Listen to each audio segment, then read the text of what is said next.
Hi, I'm Dr. Caroline Leaf and welcome to my podcast.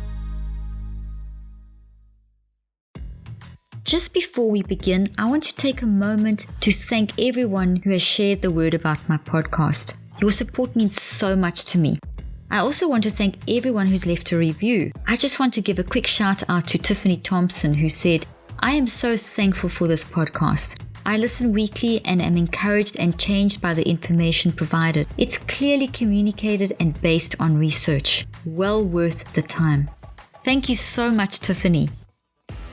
One last thing before we begin, I would love to invite you to my 2019 Mental Health Solutions Summit this year in Dallas, Texas, December 6 and 7. This conference is going to be amazing. In this conference, I will be teaching you how to overcome mental health issues like anxiety and depression and OCD. I'm also going to be talking about how to help teens and children with mental health issues, how to improve memory, how to identify and define your unique identity, how to build your brain, how to avoid burnout and manage stress, how to take care of your physical body, how to improve sleep, how to deal with chaotic thinking, and more. This summit is for everyone: teachers, pastors, parents, CEOs, entrepreneurs, doctors, lawyers, life coaches, everyone. For more information and to register, visit drleafconference.com. We will also be offering CEUs and CMEs for this conference. Now back to today's topic. Is overthinking bad? And how can we deal with overthinking and overanalyzing? I don't know about you, but I certainly need this information. I find that what I'm about to share with you is something that I live in my own life, and I've applied the principles not only with myself and my family, but also with all the patients that I worked with for so many years. So I hope this information is going to be helpful to you. So let's start by defining overthinking and overanalyzing. What is overthinking and overanalyzing? Basically, it's replaying scenarios over and over and over again from something that has just happened. So let's say that you're in a conversation with maybe a family member or someone at work or someone just a friend. And they say something that or something happens in the discussion that just throws you. And you find yourself going away from that discussion and you just find yourself thinking, it's almost non-productive. It's just that you keep on replaying that over and over and over in your head. You just take those words and those sentences and that scenario and you just keep thinking about it over and over and over and over. And then you find yourself moving into this next phase of overthinking, which is thinking about every and all possible outcomes and the scenarios. You go from replaying to now thinking of the scenarios. So then you start imagining. Thinking of scenarios is you imagining. So they say this and then you say that and then they say this and then you say that. They say this and you say that. So you imagine these different scenarios and you find yourself creating a little movie in your head of what they're saying, what you're saying, what they're saying. And you actually don't know what they're going to say because you only know what you're going to say. And you don't even know what you're going to say in those situations. But you create these scenarios and then you think about them so much. And as you are creating them and thinking about them, you're actually building that into your brain and into your mind. So you're creating a physical structural change in your brain. And that can actually then, whatever you think about the most will grow. So the more you think about it, the more it grows, the more energy it gets, and the more real it feels. And then it becomes quite hard, and that kind of takes us to the third phase of what overthinking and overanalyzing becomes, and that is not letting something go. And that's because we've now built this into our brain, built this into our mind, and we've given it a lot of energy. Why on earth do we do this? Because it's certainly not going to help in the situation, nor is it going to make us feel very good. Very often, there's several reasons why we do this. And the first reason is that very often it's because we're trying to process, we're trying to understand something that either you have done or someone else has done or said, especially if it's out of the norm. Anything out of the norm, anything that's hurtful, painful, that goes against our natural wired for love or optimism structure is going to grab our attention. And this is because we don't have wiring for anything toxic, and because our wiring inside of us is to naturally try and make things move towards the positive. So anything that's maybe suffering or anxiety or anything that's kind of toxic, our natural instinct is to grab that and to try and redesign that into something that's positive.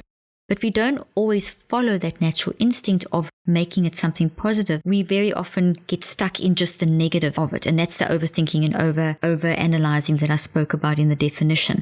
So point number 1 in summary is trying to process and understand something that's out of the norm. So it's not normal for this negative thing, so we try and process it. And the over-analyzing and overthinking is a way of doing that. The second reason is that there's no closure. We haven't found closure on something. So maybe someone said something that the conversation carried on, but you didn't get closure on a point of that conversation or something that happened in a meeting or a family event and you just, things carried on, the conversation carried on or the event carried on or the meeting carried on. You didn't feel closure. You felt like there's something not closed and you weren't given maybe the opportunity to talk enough about it or to communicate with the person or persons or just sort that out. So it's kind of this loose end. And so therefore we find that that can very often lead to overthinking and overanalyzing. Third thing is that when we feel like we have to defend ourselves. So if we feel like we've been put on the defense, so that you feel like you've been attacked. We defend when we feel like we've been attacked. So something could have been said, something could have been done, something in the meeting, the family conversation, the conversation with a loved one or a friend or whatever the situation was something was said that made you feel defensive. And so you feel like you have to defend yourself and perhaps you didn't get the opportunity to defend yourself in that conversation or situation. And so you've gone from that situation, you're now out of it, you're back home or you're in your car or you're back in your office and you feel like you weren't able to defend yourself. So you still feel attacked and that's put you in a sense into that fight and flight syndrome. So you've got a physical reaction in your body. You've got your sympathetic and parasympathetic nervous systems kind of going crazy and what we call your HPA axis. It's kind of going crazy and that those are signals for you that something's not complete and you didn't defend yourself. You didn't justify whatever. The fourth reason, we may feel like something is not fair. So that's thrown things out of equilibrium. The conversation maybe or what was said to you was not fair, but on the spot you just couldn't think of an answer, or maybe it only hit you after the conversation. That's happened to me quite often where it only hits you after that you're feeling uncomfortable because what was said was not fair. And so there's a desire to restore the equilibrium that this unfairness has created. And very often it may have been fair, but it just required a conversation and that conversation didn't happen. So you start overplaying, the overthinking, overanalyzing. Fifth reason is that making assumptions about nonverbal cues. 50% of communication is nonverbal. And because 50% is nonverbal, we read the nonverbal cues, but we can also misread them. Sometimes someone can look at you in a certain way and you think, well, they're looking at you in a weird way when they're not looking at you in a weird way. So we've made an assumption about a nonverbal cue that isn't actually real, and we come away thinking, well, they were saying one thing, but they meant something else. And very often it could be correct, but we can make mistakes in our assumptions about what people are saying. And it's a very good idea in that situation to have maybe said, is this what you mean? But you often don't get that opportunity or you don't think about it until afterwards. A lot of these overplaying, overthinking, overanalyzing in your mind often happens after the fact because it suddenly hits us, why am I feeling like this? The sixth reason why we do this is not taking responsibility. It's a pure situation that you actually need to take responsibility for your choices and the results of your choices. And you're not doing that and you feel victimized. So you get into that victimization mentality, which is never ever going to help.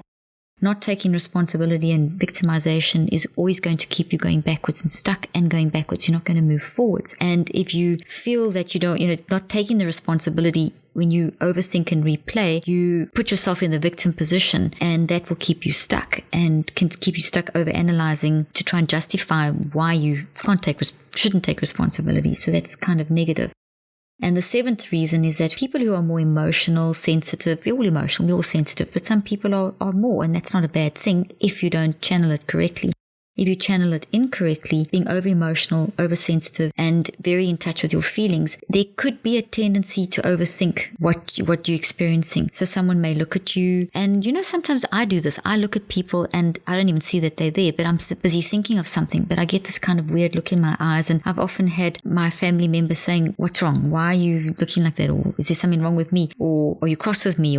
And I haven't even they're not even part of the consideration. It's just something that I'm thinking, but because of the way I'm looking, that person who's more sensitive may misread that. And if you take that away from a conversation, if you're one of those people and you take what you've misread away from the conversation, you then may overthink, and why did they look at me like that? And what are they thinking? And are they thinking this? And you get all these scenarios going in your mind, and you can work yourself up into a frenzy, build a whole bunch of stuff in your brain that affects your next interaction with that person.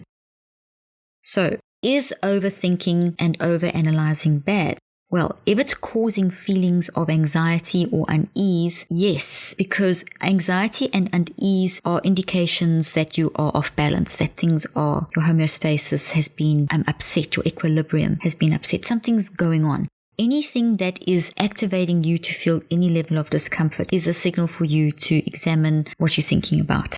So if you are feeling feelings of anxiety and unease from this overanalyzing and overthinking, then something's not quite right. So you need to analyze your analyzing, which is an interesting thing. You have to be very metacognitive about it. You have to go and really re-look at things. Remember, we need to constantly self-regulate. We need to be constantly aware and in tune all the time with how we are thinking, feeling, and choosing. We need to tune into our thoughts. We need to be doing these mental autopsies in order to keep peace inside of our bodies. So when we feel peace, our heart releases a hormone that floods our bodies, and it gives us a sense of peace. And when we get that sense of peace, it activates another bunch of chemicals in the brain that help us to think clearer. And if you are overthinking and overanalyzing, the opposite happens. So we always need to listen to that. We need to also be able to differentiate between overthinking and deep thinking. Overthinking is more the negative one, and deep thinking is the positive one.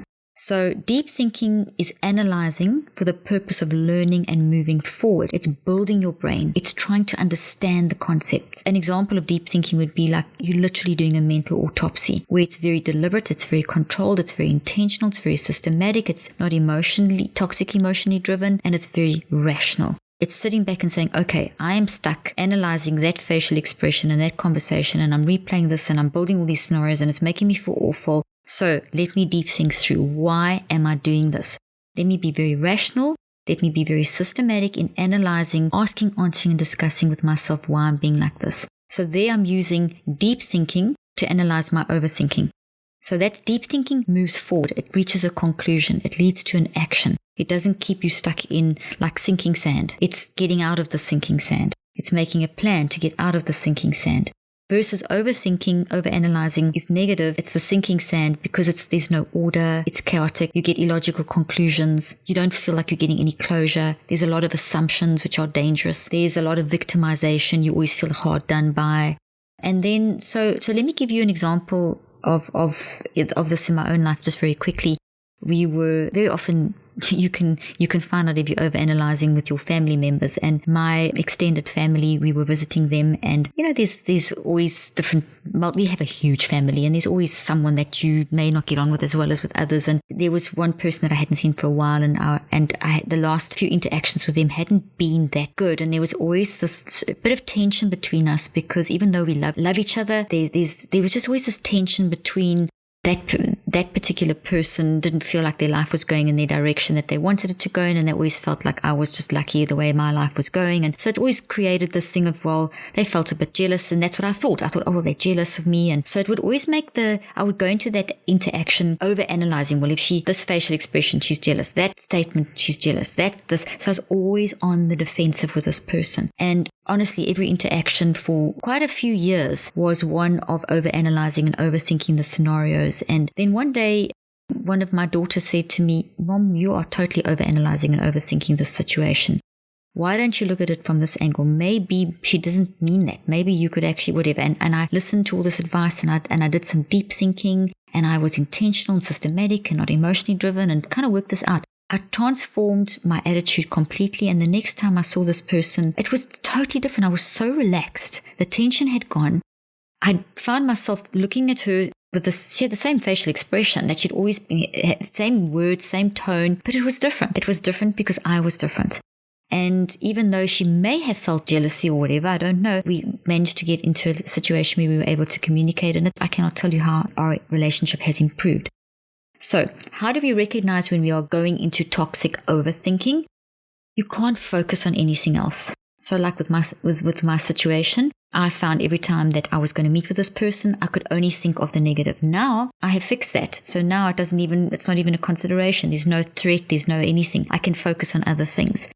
The second thing, feeling of discomfort, anxiety, and toxic stress. Whenever I was going to be in a situation where I'd be with that person, I was always immediately discomforted, anxious, toxic stress. I don't feel that now. So I know for myself, and that's just one example, but I've used that now and applied that to other situations in my life, where if I can't focus on something else and I'm feeling a lot of discomfort, anxiety, and toxic stress going into a particular situation, then I know that I have created a scenario in my mind from overthinking and overplaying that's influencing how I handle that situation. So what can we do to make sure we don't overthink or overanalyze? First thing, practice deep self-regulated thinking. Practice that deep thinking. Let me just quickly remind you what deep thinking is. It's where you do a mental autopsy, where it's very deliberate, controlled, intentional, and systematic, not emotionally driven, rational thinking. Okay? So practice deep thinking. I have lots of information about this in my materials, in my books, which you can go and see at drleaf.com on our store. Lots of all my stuff focuses in different ways on deep thinking. Point 2, become very aware of emotional thoughts and bodily reactions. Tune in to your emotions, your thinking and feeling, and tune into your bodily reactions. These are signals for you all the time of when you are out of alignment, out of balance. Breathe and then act. So in other words, instead of just being reactive and just doing something, take that time to breathe, which dissipates cortisol in your brain, calms you down, gives you that moment to just gather your thoughts and then act. Don't just act. Breathe first, breathe, deep think, and then act. The fourth point that you could do, ask for more information. Ask why questions. Make a plan. You might have to get more information from other people, or you may have to get more information from yourself through asking, answering, discussing. Use why questions and then make a plan. Like I made a plan with the situation once my daughter had pointed out to me that I was overthinking the situation. So I asked for more information from her. Why do you think I'm doing that? I asked myself why questions, and I made a plan, and it worked. These things I'm telling you, I use all the time. And then the fifth thing is, what can you learn? You need to have a mindset of always wanting to learn. Your attitude should be one of, you're a learning being. We're always learning all the time. So what can you learn from this situation? How can you improve yourself? If your overarching attitude is one of, I can always learn, it's going to open you to a whole different way of managing life. So that, when you are overthinking and overanalyzing, you're not really learning because you're just going in circles. Whereas if you deep think, you're actually learning. Point number 6, last point that can help you make sure that you don't overthink and overanalyze is choose. Choose to stop being oversensitive and making assumptions and being a victim. That's not always the nicest thing to have to ask yourself, but really you need to ask yourself, and we're all guilty of doing this. And sometimes we've got ourselves into a really bad habit of being oversensitive and making assumptions and being a victim. You can never ever know what someone else is really thinking. And being a victim is just going to make people resent you, and it's going to make you resent yourself. And being oversensitive makes life very, very hard. So choose to stop being oversensitive and making assumptions and being a victim. So in summary, we have basically looked at the difference between overanalyzing and overthinking versus deep thinking. Overanalyzing and overthinking is negative, keeps you stuck, keeps you down a chaotic rabbit hole. And whereas deep thinking is constructive, it is proactive, it is analyzing, recognizing, learning, and moving forward.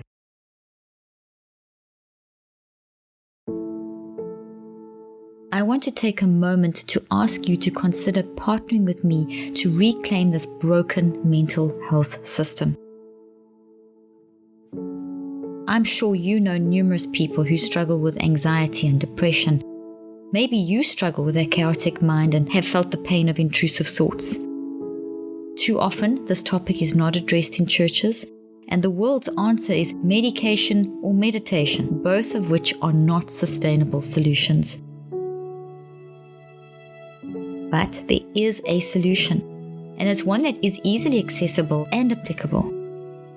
But we do need your help to make the solution attainable for people all over the world, including yourself. As you know, we are passionate as an organization about helping people learn about the power of their minds and how to overcome mental health issues. So, starting in April-May of this year, we will be beginning a series of clinical trials to further test and improve our current programs and develop ways to make these programs easily accessible and affordable for you, your community, and people everywhere. These programs will help you find and eliminate the root of mental health issues and build healthy new habits and mindsets. As you may be aware, clinical trials are not cheap, so we need your help. Please consider contributing to this research project. Any amount will help, and all proceeds go directly to the research and clinical trials.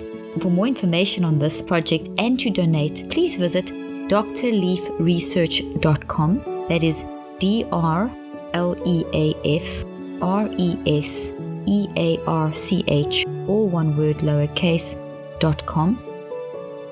Please help me change this broken mental health system.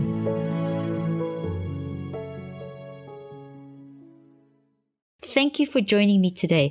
I really hope you enjoyed this episode and learned something new and helpful. Till next week, thanks again. I'm Dr. Caroline Leaf.